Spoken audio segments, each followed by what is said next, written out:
Les invitements de fin d'année, autrement dit, Noël, le 31. Bonjour, bonsoir depuis votre position. Aujourd'hui, je vais mettre les points sur les i des invitements. Si un ami, une soeur, un membre de votre famille vous a ignoré pendant 11 mois, cela vous servira à quoi?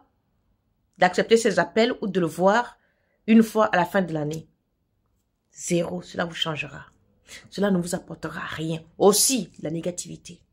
Parce que si moi, pendant 11 mois, je t'ai ignoré, ce n'est pas la fin de l'année prendre un verre qui va arranger quoi que ce soit à ma vie. Non, ou à ta vie. Arrêtons l'hypocrisie.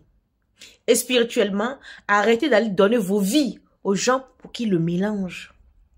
Parce qu'on t'invite pour 1 kilo de poulet je crois, 2,50 €, toi, tu vas aller t'asseoir là-bas raconter ta vie, tout ce que tu as eu à faire de l'année. Bim!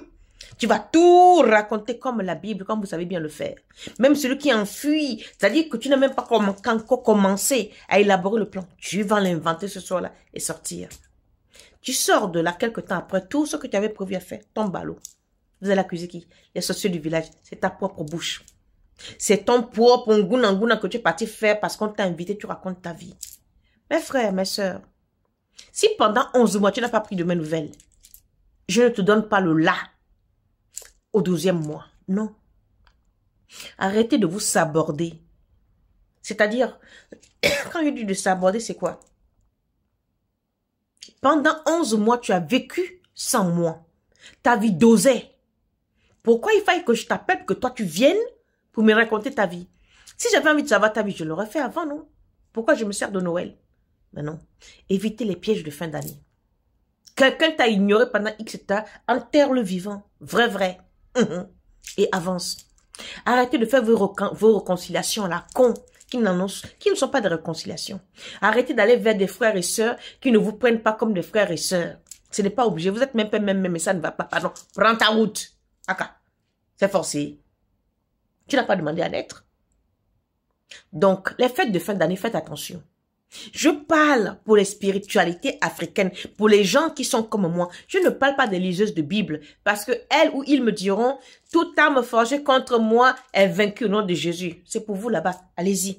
Mais je parle des gens qui pratiquent la même chose que moi. Que la fin d'année, c'est là où les fossoyeurs font leur marché. Quand vous partez parler de vos projets, ils prennent, ils les enterrent. Vous ne verrez jamais le projet se réaliser. Ça, c'est pas quelqu'un qui vous a condamné, ce sont vos propres bouches. Les gens ne vous aiment pas. On ne t'aime pas, mets-toi à côté. On prend de tes nouvelles, tu prends les nouvelles de la personne. On ne prend pas de tes nouvelles, on ne veut pas t'inviter à la fin de l'année, puis tu vas courir kounya, parce que tu meurs de faim, mon frère. Pendant 11 mois, tu as bu son vin. Non. Pourquoi c'est le 12e mois que tu vas aller boire? J'insiste. Les invitements de fin d'année, c'est des pièges à con qu'il faut savoir éviter. C'est là où ils font leur marché. Arrêtez de vendre le peu d'étoiles qui vous reste aux gens à cause des pilons de poulet. À cause d'un petit Bordeaux à 1,50 € que tu peux t'offrir même le meilleur à 10 € la bouteille. Arrêtez d'aller chez les gens pour vous livrer. Et les filles, apprenez à fermer vos bouches, surtout. Personne ne vous fait du mal. 95% vous condamnez vous-même avec vos bouches parce que vous aimez toujours vous la raconter, vous aimez qu'on dise que c'est vous. Certains étalent tout leur vie. Toute leur vie plutôt, sur les réseaux sociaux. Leur maison, leur chambre, leur si. Vous voyez, regardez, êtes-vous protégés? Même nous les protégés, on reçoit des coups. Êtes-vous protégés pour tout exposer? Vous exposez pour impressionner qui?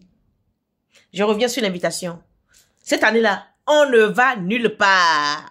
0 invitement, 0 invitation. On ne go nulle part. On reste chez soi. On fait le 24 ou le 25 chez soi. Le 31, on reste chez soi, on fait sa prière, on demande à l'univers, au Dieu, au génie de nous ouvrir les portes. On réclame ce qu'on aimerait avoir.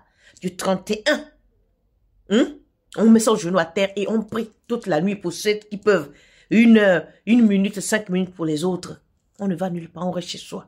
D'accord? Si on a vraiment faim, il y a les restaurants qui sont descendus aller bouffer au restaurant. Mais arrêtez d'aller chez les gens. Maintenant, pour celles et ceux qui s'entendent comme cul et chemise, ça ne vous concerne pas. Je parle des gens de qui on a coupé le pont, de qui on ne se voit plus depuis qu'on n'a plus de nouvelles, qui veulent nous inviter subitement. On ne go nulle part. D'accord? On ne va nulle part. Amana, j'ai fini. Hey, abonnez-vous, likez, partagez. Faites un tour sur le site asianegra.com. J'ai mes produits de guérison, des plantes, les protections, tout ce que vous voulez. À bientôt. Ciao. Prenez soin de vous. Je ne suis pas sûre de faire une vidéo avant la fin de l'année. Mais bon, si c'est le cas, tant mieux. Si c'est pas le cas, prenez soin de vous. Et surtout, demandez à Dieu, à vos ancêtres de vous ouvrir les portes. D'accord?